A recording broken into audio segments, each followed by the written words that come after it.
ओळख झाली, तसे वसू सरांची ओळख झाली. तर या ओळखीतून आम्हाला यांनी गावागावात नेलं. मग आम्ही त्या गावात जाऊन जनजागृतीचा कार्यक्रम केला, समाज प्रबोधनाचा केला आणि गावात हेच सांगितलं सरपंचाला आणि गावकरी मंडळाला, तेव्हा जर आपल्याला आपल्या गावासाठी काही कामं करायचे असेल, ते पाणी असन, व्यसनमुक्ती असन, बेटी बचाव असन, स्वच्छता अभियान, यासाठी गावच्या सरपंचाला सदस्याला सांगितलं की बाबा हो, आपले पक्षाचे जोडे बाजूला काढा आणि आपण जात धर्म हे सर्व याच्या पलीकडे आपल्याला गावाची काम करायचं आहे. जे काम आहे तेच आपलं गाव, धर्म आहे तोच आपला पक्ष आहे. मग ते पाण्याचं काम असो, कुठलंही काम असो. तर आताच आमच्या चौधरी सरांनी परिचय करून दिला आणि त्यांना आमचा 90% फायदा झाला असं त्यांच्या तोंडावाटे तुम्ही ऐकलं, याबद्दल आम्ही त्यांचे आभारी आहोत. आणि आता कार्यक्रमाला सुरुवात. तर कार्यक्रम हा आपला आता शेतीविषयी आहे, पाण्याविषयी आहे. तर पाण्यावरचं मी माझ्या स्वरचित रचलेले गीत तुमच्यापुढं सादर करतो.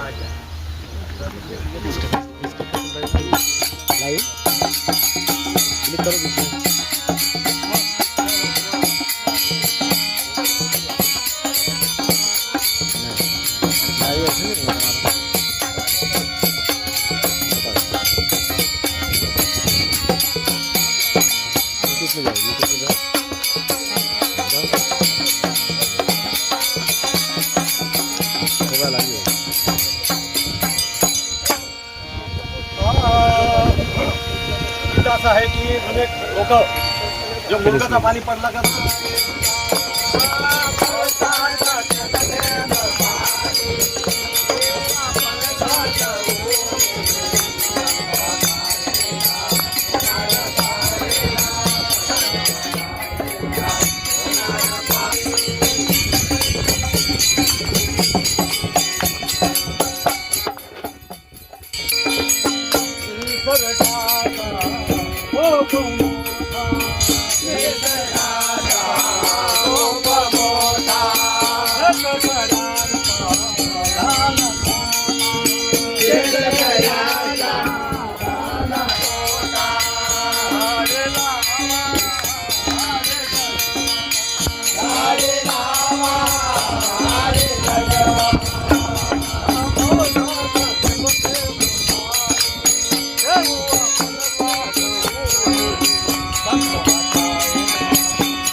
लागू नको नांदी वेळ जाईल वाया दादा गमू नको वेळ जाईल वाया आता गमू नको वेळ जाईल वाया आता गमू नको अरे सोड सारा पंडा लागू नको नांदी वेळ जाईल वाया आता ते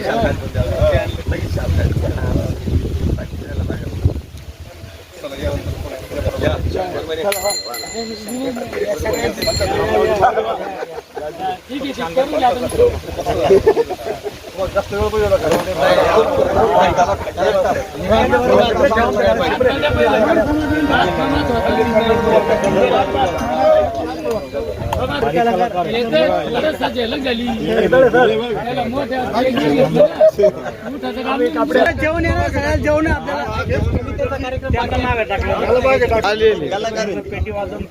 okay sir We are Metamorphosis IT Solutions, launching an AI-based learning program. Get Computer Basics AI $29.99 or choose Earn and Learn with Freelancing Zay. Start. ऐतिहासिक याच्यासाठी म्हणतोय आम्ही की महाराष्ट्रामध्ये हा पहिला कार्यक्रम आहे की जो मृगोत्सव तिफन मृगोत्सव हा जो कार्यक्रम आहे याच्या अगोदर शेतकऱ्यासाठी किंवा शेतकऱ्यांच्या संबंधित कार्यक्रम कुठल्याही साहित्यिक मंडळीने घेतलेला नाही. तो आमच्या तिफन परिवाराने सुरू केलेला आहे म्हणून हा ऐतिहासिक म्हणतो.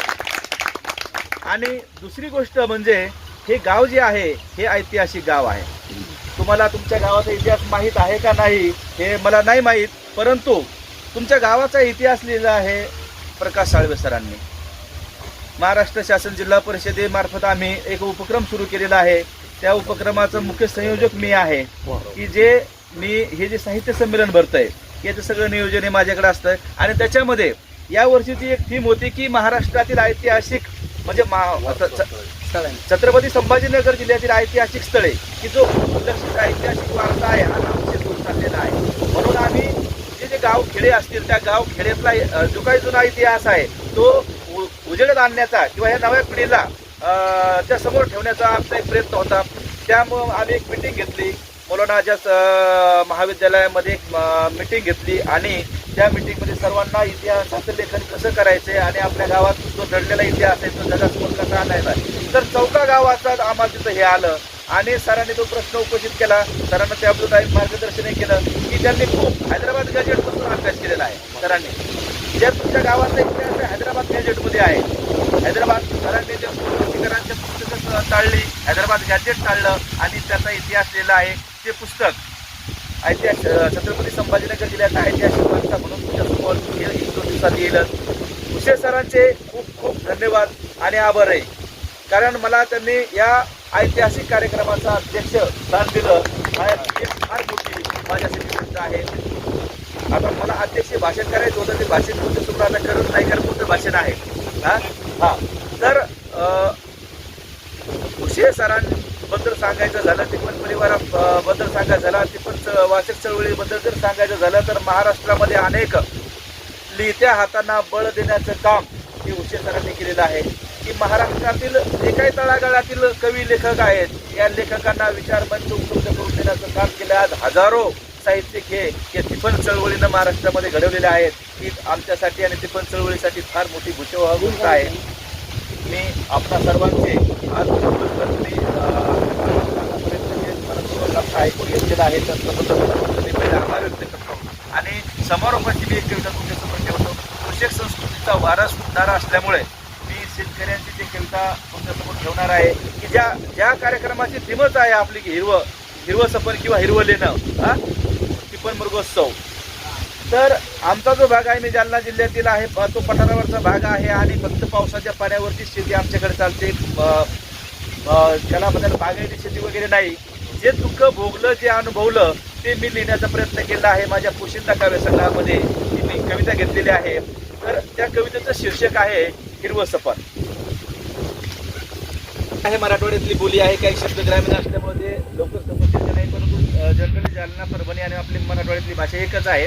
तर ती मी ग्रामीणमध्ये लिहितो आहे. मी बरसू दे घन निळा, बरसू दे घन निळा, ऋणी त्याचा मी राहील, नात जोडून मातीशी हिरवं सपन पाहिलं, नात जोडून मातीशी हिरवं सपन पाहिलं. रख रख त्या उन्हात नाही जीवाला आराम, रख रख त्या उन्हात नाही जीवाला आराम. राबतो मी रोज इथे वाहे अंगभर घाम, सर मिरगाची आलीवर आभाळ झाकल, सर मिरगाची आलीवर आभाळ झाकल. नात जोडून मातीशी हिरवं सपन पाहिलं. थेंब मुरावा शिवारी, थेंब मुरावा शिवारी, मोड रुजण्यास खोल. बीज पेरले रानात पीक वाऱ्या संगे डोल. तुझ्या कष्टाच्या घामाचं मूल करती दलाल. नात जोडून मातीशी हिरवं सपन पाहिलं. आणि शेतकरी हा आशावादी असतो की यंदाच्या वर्षात पीक बरं येईल आणि आपल्या ज्या काही स्वप्न मनाशी उराशी बाळगलेले आहेत ते स्वप्न पुरं होतील. तर तो या कडव्यातून सांगितलेला आहे की यंदाच्या रवरी सात पीक जोमात येईल. उजवीन लाडकीला पोर साळात घालीन. मनी घोळता विचार मन आनंदून गेलं. नात जोडून मातीशी हिरवं सपन पाहिलं. आणि शेतकरी राबत असताना तो कधीच मातीशी बेईमानी करत नाही. उभी जिन गाणी तुही, उभी जिन गाणी तुही, सारी कष्टातच गेली. राणा मंदिरा राबताना नाही कुचराई केली. दुःख उरात दाबून नाही इमान सोडलं. नात जोडून मातीशी हिरवं सपन पाहिलं, नात जोडून मातीशी हिरवं सपन पाहिलं. धन्यवाद. तुम्ही शांतपणे कविता ऐकून घेतली. तुमच्या सर्वांचे. कोई भी पैसा इसलिए नहीं देता है कि आपके पास कितनी बड़ी डिग्री है. आपको पैसा तब मिलता है कि आप अपनी स्किल से कंपनी का क्या फायदा कराते हैं. अगर आप education end skill, education knowledge देगा, स्किल पैसा देगा. नॉलेजेबल इंसान अगर पैसा नहीं कमा पाता है ना, सबसे तकलीफमय जिंदगी उसी की होती है. इक्विनिक्स लर्निंग हमेशा सीखने और आगे बढ़ने के लिए नए अवसर प्रदान करता है. साथ ही बिना किसी अतिरिक्त चार्जेस नौकरी पाने में भी मदद करता है.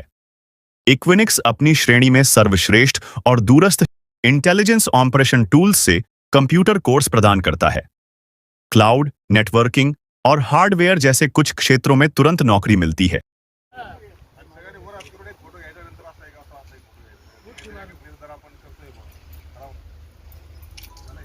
हाँ करा वरती हात करा. जय जवान, जय किसान, जय जवान, जय किसान, भारत माता की जय, भारत माता की जय, शिवाजी महाराज की जय, डॉक्टर बाबासाहेब आंबेडकर की जय, महात्मा ज्योतिबा फुले की जय.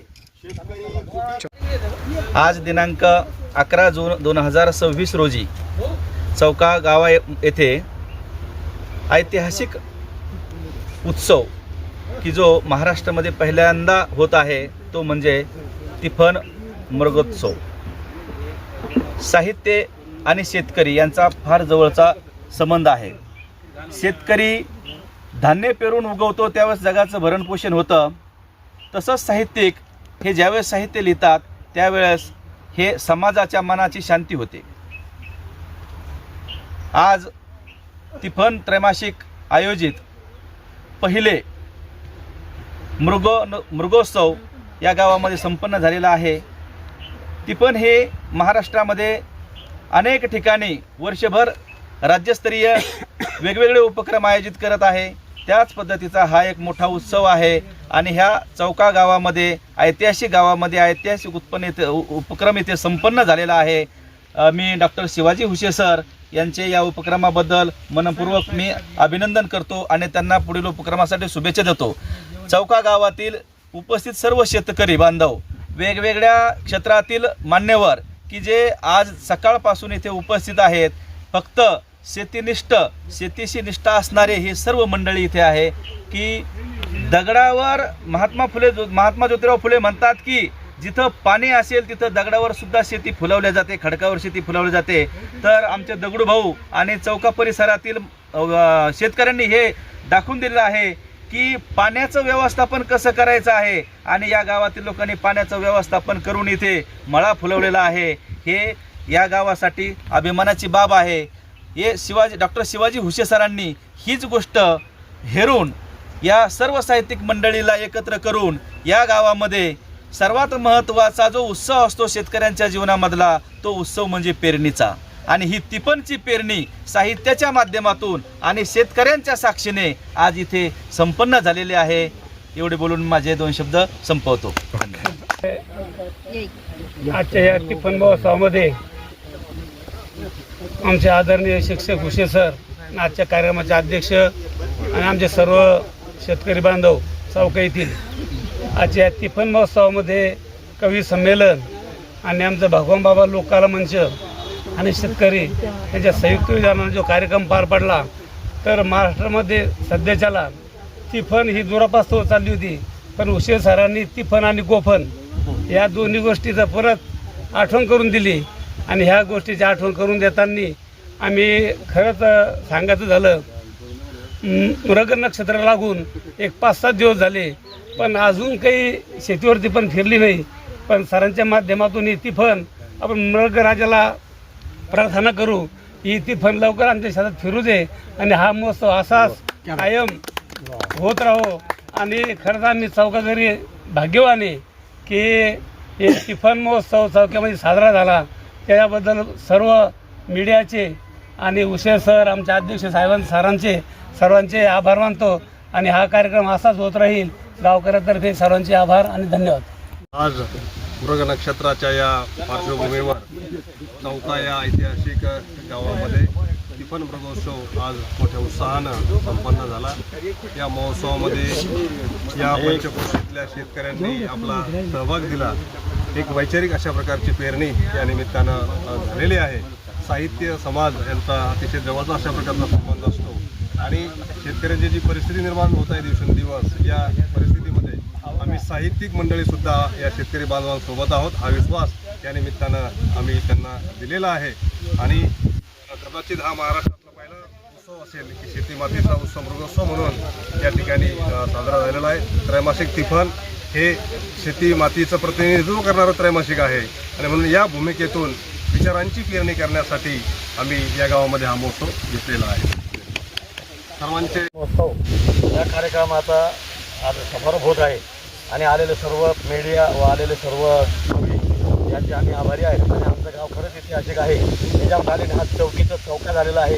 मी याच्या अगोदर सुद्धा माहिती दिलेली होती की आमच्या गावामध्ये आजही निजामकालीन बांधकाम आहे, निजामकालीन तलाव आहेत. छत्रपती संभाजीनगरपासून जवळ असलेलं हे गाव आहे. तर या गावात सुद्धा काही नहरी होत्या आणि या गावामध्ये निजामाच्या घोड्याला चारासाठी एक आमचं सारोळा म्हणून जंगल त्या काळात प्रस्थापित केलं होतं. एक तलाव त्या काळामध्ये झालेला होता आणि त्यांचं इथं तिकडून दिल्लीहून माल यायचा, जो माल चेकअप व्हायचा म्हणून ती चौकी होती. नंतर त्याचं पुढं चौका झालं आणि आज आमचं भाग्य उदयास आलं. तर आज सगळे अधिकारी, पदाधिकारी, कवी सर्व आमच्या गावाला येऊन भेटी देतात आणि आमच्या गावाचा अशाच तुमच्या आमच्या भेटी हो एवढं बोलून मार्गदर्शन.